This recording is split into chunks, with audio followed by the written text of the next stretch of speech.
Rice ವಿಚಾರದಲ್ಲಿ ಮುಖ್ಯಮಂತ್ರಿಯವರು ಹೇಳಿದ್ದಾರೆ ಸರ್, ನಾನು ಇನ್ನೂ ಲೆಟರ್ ಓದಿಲ್ಲ, ಕಾನೂನು ಪ್ರಕಾರ ಏನಿದೆ ಅಂತ ಹೇಳಿದೆ ಸರ್. ಮತ್ತೊಂದು ಕಡೆ ಟೋಲಲ್ಲೂ ಸಹ ನಾನು ಹೇಳಿರ್ತಕ್ಕಂಥದ್ದು ಪತ್ರದಲ್ಲಿ ಕಾನೂನಿನ ತೀರ್ಪುಗಳೇನಿದೆ, ನ್ಯಾಯಾಲಯದ ತೀರ್ಪುಗಳೀಗ ಅಂತಿಮವಾಗಿ ಅವರು ಬಹುಶಃ ಆ ಒಂದು ಯೋಜನೆಗೆ 95ರಲ್ಲಿ MOU ಮಾಡ್ತಕ್ಕಂಥ ಸಂದರ್ಭದಲ್ಲಿ ಯಾವೊಂದು ಅಮೇರಿಕಾದ ಒಂದು ಪ್ರಾಂತ್ಯದ ಗವರ್ನರು ಅದರಲ್ಲಿ ಭಾಗವಹಿಸಿದಂಥದ್ದು ಅವರ ನೇತೃತ್ವದಲ್ಲಿ ಆದಂಥ ಕಾರ್ಯಕ್ರಮ.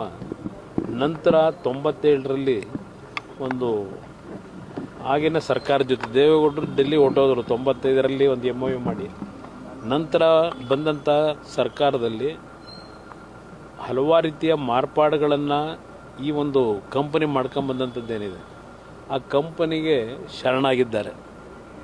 ನಂತರದ ದಿನಗಳಲ್ಲಿ ಆ ಕಂಪನಿ ಏನೇನು ಬೇಕೋ ಎಲ್ಲ ರೀತಿ ದೋಚತಕ್ಕಂಥ ಕೆಲಸಕ್ಕೆ ಪ್ರಾರಂಭಿಕ ಹಂತದಲ್ಲೇ ಪ್ರಾರಂಭ ಏನಾಗಿದೆ. ನಂತರ ಬಹುಶಃ ಒಂದು ಇತಿಹಾಸದಲ್ಲಿ, ದೇಶದ ಇತಿಹಾಸದಲ್ಲೇ ಈ ಒಂದು BMICಯ ರಸ್ತೆ ಏನಿದೆ, ಈ ರಸ್ತೆಗೆ ಸಂಬಂಧಪಟ್ಟಾಗೆ ಹಲವಾರು ಸಂದರ್ಭಗಳಲ್ಲಿ ಸರ್ಕಾರವನ್ನು ದಾರಿ ತಪ್ಪಿಸಿ, ಸರ್ಕಾರದಲ್ಲಿದ್ದಂಥ ಪ್ರಮುಖ ವ್ಯಕ್ತಿಗಳಿರ್ಬೋದು, ಅದರ ಜೊತೆಯಲ್ಲಿ ಅಧಿಕಾರಿಗಳನ್ನು ಸಹ ಏನು ಎಲ್ಲ ರೀತಿ ದಾರಿ ತಪ್ಪಿಸ್ತಕ್ಕಂಥದ್ದಕ್ಕೆ ದುರ್ಬಳಕೆ ಮಾಡ್ಕೊಂಡ್ರು.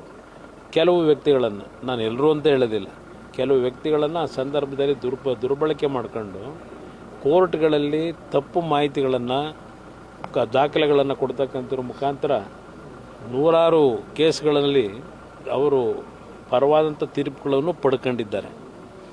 ಆದರೆ ಆ ವ್ಯಕ್ತಿ ನಡ್ಕೊಂಬಂದಿರತಕ್ಕಂಥದ್ದೇನೆ ಬಹುಶಃ ದೇಶದ ಇತಿಹಾಸದಲ್ಲಿ ಇಷ್ಟೊಂದು ಆ ಒಂದು ಪ್ರಾಜೆಕ್ಟ್ನ ವಿಷಯದಲ್ಲಿ ಕೋರ್ಟ್ ಕಚೇರಿಗಳ ಹತ್ತಿರತಕ್ಕಂಥದ್ದು ದೇಶದ ಇತಿಹಾಸದಲ್ಲೇ ಎಲ್ಲೂ ಆಗಿಲ್ಲ. ಅಂತಿಮವಾಗಿ ಆ ವ್ಯಕ್ತಿ 30 ವರ್ಷಗಳನ್ನು ಏನು ಸಂಪೂರ್ಣಗೊಳಿಸಿದ್ದಾರೆ ಆ ಕಂಪನಿ, ಆ ವ್ಯಕ್ತಿ ಯಾರಿದ್ದಾರೆ ಅದಿರಲಿ, ಆ ಕಂಪನಿ ಆ ಒಂದು ರಸ್ತೆಯ ಕೆಲಸವನ್ನು ಸಂಪೂರ್ಣಗೊಳಿಸಿದೆ. 111 ಕಿಲೋಮೀಟರ್ ರಸ್ತೆಗೆ ಒಂದು ಕಾಮಗಾರಿ ಏನಾಗಬೇಕಾಗಿತ್ತು, ಇವತ್ತಿನವರೆಗೂ ಬೆಂಗಳೂರು ಸುತ್ತಮುತ್ತ ಕಾರ್ಯಕ್ರಮವನ್ನು, ಯೋಜನೆಯನ್ನು ತರ್ತಕ್ಕಂಥದ್ದಕ್ಕೆ ಆಸಕ್ತಿ ಹೊಂದಿದ್ದು ಆ ರಸ್ತೆ ಕೆಲಸಕ್ಕಲ್ಲ, ಅಲ್ಲಿರ್ತಕ್ಕಂಥ ಬೆಲೆ ಬಾಳ್ತಕ್ಕಂಥ ಭೂಮಿಯನ್ನು ಲಪಟಾಯಿಸ್ತಕ್ಕಂಥದ್ದಕ್ಕೆ ಯಾರ್ಯಾರು ಸೇರಿದ್ದಾರೆ.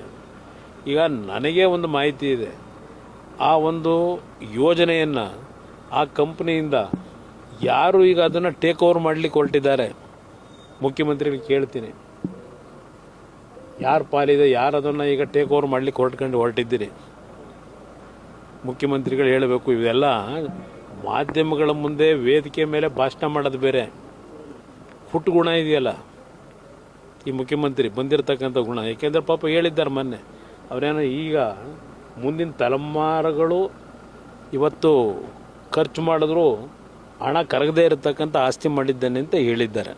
ಪಾಪ ಮಾಡಿದ್ದಾರೆ, ಸಂತೋಷ. ಆದರೆ ಈಗಲೂ ಸಹ ಆ ಅಧಿಕಾರ ದುರುಪಯೋಗ ಪಡಿಸ್ಕೊಂಡು ವೇದಿಕೆ ಮೇಲೆ ನಾನು ಹರಿಶ್ಚಂದ್ರನಾಗ್ತೀನಿ, ಸತ್ಯ ಹೇಳ್ತೀನಿ, ನಾನಿನ್ನು ಭಾಳ ಪಾರದರ್ಶಕವಾಗಿ ಪ್ರಾಮಾಣಿಕವಾಗಿ ಇವತ್ತು ಈ ರಾಜ್ಯ ಆಳ್ತೀನಿ ಅಂತಕ್ಕಂಥದ್ದೇನೆ ಹೇಳ್ತಾರಲ್ಲ, ಅದು ಹುಟ್ಟು ಗುಣ ಹೋಗೋದಿಲ್ಲ. ನನಗೆ ಇರತಕ್ಕಂಥ ಒಂದು ಮಾಹಿತಿ, ಯಾರು ಇದನ್ನು ಟೇಕ್ ಓವರ್ ಮಾಡೋಕ್ಕೆ ಹೋಗಿದ್ದಾರೆ, ಏಕೆಂದರೆ ಭಾಳ ದೇವರ ಭಕ್ತರಲ್ವೇ ಇವರು. ನಾನು ಈ ದೇವಸ್ಥಾನದ ಸನ್ನಿಧಾನದಲ್ಲಿ ನಿಂತ್ಕೊಂಡೇ ಹೇಳ್ತಾ ಇದ್ದೇನೆ, ಇದರಲ್ಲಿ ಆ ಕಂಪ್ನಿ ಮಾಲೀಕನಿಂದ ಯಾರು ಟೇಕ್ ಓವರ್ ಮಾಡಲಿಕ್ಕೆ ಹೊರಟಿದ್ದಾರೆ ಅಂತಕ್ಕಂದ್ರೆ ಎಚ್ಚರಿಕೆ. ನಾವಿರ್ತಕ್ಕಂಥದ್ದು ಈ ರಾಜ್ಯದಲ್ಲಿ ಒಂದು ವಿರೋಧ ಪಕ್ಷದಲ್ಲಿ ಇವತ್ತು ಯಾವ ಒಂದು ಸರ್ಕಾರದ ದುರ್ಬಳಕೆ ಮಾಡ್ತಕ್ಕಂಥ ವಿಷಯಗಳಲ್ಲಿ ನೋ ಕಾಂಪ್ರಮೈಸ್ ನಮ್ಮ ಕುಟುಂಬದಲ್ಲಿ. ನಾನು ಈ ನಾಡಿನ ಜನತೆಗೆ ಹೇಳ್ತೀನಿ, ಯಾರು ತಪ್ಪು ತಿಳ್ಕೊಳ್ತಕ್ಕಂಥದ್ದು ಅವಶ್ಯಕತೆ ಇಲ್ಲ. ರಾಜ್ಯದಲ್ಲಿ ಅಧಿಕಾರಕ್ಕೆ 106 ಜನ ಬಂದೋಗಿದ್ದಾರೆ. ಪಾಪ ನಮ್ಮ ರಾಜ್ಯದ ಮುಖ್ಯಮಂತ್ರಿಗಳು ಭಾಳ ಎಲ್ಲ ಮುಖ್ಯಮಂತ್ರಿಗಳನ್ನು ಮೊನ್ನೆ ಪಾಪ ನೆನಪಿಸ್ಕೊಂಡು ಭಾಷಣ ಮಾಡಿದ್ದಾರೆ. ಆ ಬಂದಂಥ ಮುಖ್ಯಮಂತ್ರಿಗಳು ನೆನೆಸ್ಕೊಂಡೇ ಮಾತಾಡಿದ್ದೀರಿ.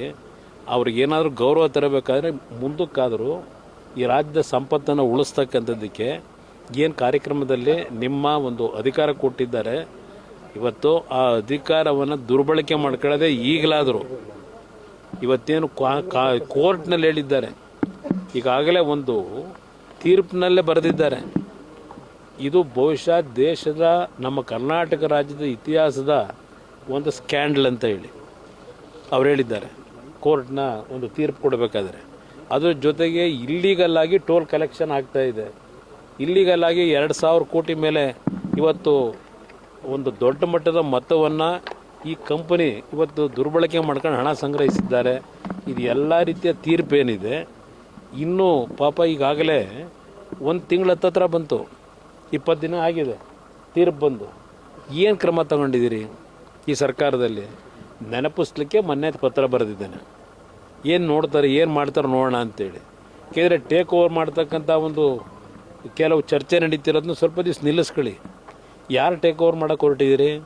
ಸರ್ಕಾರಕ್ಕೆ ಟೇಕ್ ಓವರ್ ಮಾಡ್ತಿರೋ, ಇಲ್ಲ ಸರ್ಕಾರದ ಮುಖ್ಯಸ್ಥರಾಗಿ ಮುಖ್ಯಮಂತ್ರಿಗಳು ನೀವೇ ಟೇಕ್ ಓವರ್ ಮಾಡ್ಕೊಂಡ್ಬಿಡ್ತಿರೋ ನಿಮ್ಮ ಕಂಪ್ನಿಗೆ ಇಟ್ಕೊಂಡಿದ್ರಲ್ಲ ಕೆಲವ್ರನ್ನ?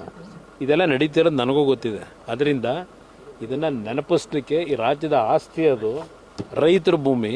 ಆ ರೈತರ ಭೂಮಿನ ಮತ್ತೆ ಇನ್ನೊಂದು ರೀತಿಯಲ್ಲಿ ಲೂಟಿ ಹೊಡೆಯೋ ಕೆಲಸ ಮಾಡಬೇಡಿ ಅನ್ನೋದಕ್ಕೆ ಎಚ್ಚರಿಕೆ ಕೊಡ್ಲಿಕ್ಕೆ ಪತ್ರ ಬರ್ತದೆ.